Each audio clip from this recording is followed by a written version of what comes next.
تجاوزت صادرات قطاع السيارات مبيعات قطاع الفوسفات ومشتقاته خلال شهر يناير من العام الجار، بعدما حققت 10 مليارات درهم.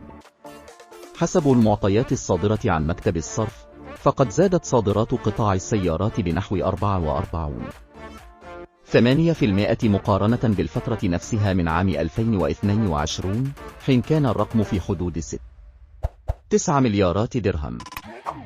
المرتبة الثانية من حيث التصدير كانت من نصيب قطاع الفلاحة والصناعة الغذائية بمبيعات بلغت 7.8 مليارات درهم، بزيادة قدرها 2.5%، فيما نزل الفوسفات إلى المرتبة الثالثة بعدما كان يحتل المرتبة الأولى، حيث بلغت مبيعاته في الخارج نحو 5.3 مليارات درهم، بانخفاض قدره 38.6%.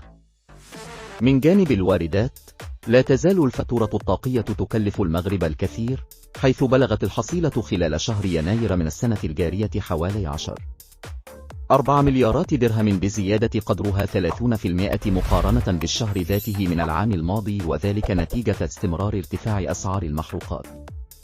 واردات المنتجات الغذائية للمغرب بلغت قيمتها في شهر نحو 7.1 مليارات درهم، بزيادة قدرها 4.2% على أساس سنوي، منها الذرة بكلفة 899 مليون درهم، بزيادة 500 مليون درهم عن العام الماضي.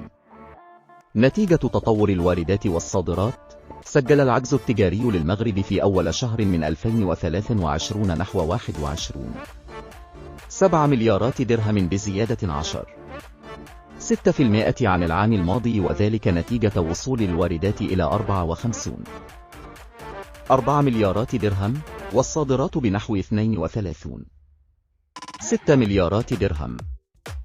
انتعشت بشكل كبير عائدات السياحة برسم شهر يناير، حيث ناهزت 8.2 مليار درهم مقابل 1.1 مليار درهم في يناير 2022.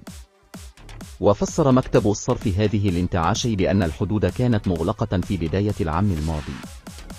تحويلات الجالية المغربية في الخارج دعمت خزينة الدولة برصيد مهم من العملة الصعبة بلغ في شهر يناير نحو 9.2 مليار درهم، بارتفاع قدره 46.3%، ويبقى أعلى مستوى مسجل في هذا الشهر مقارنة بالسنوات الخمس الماضية.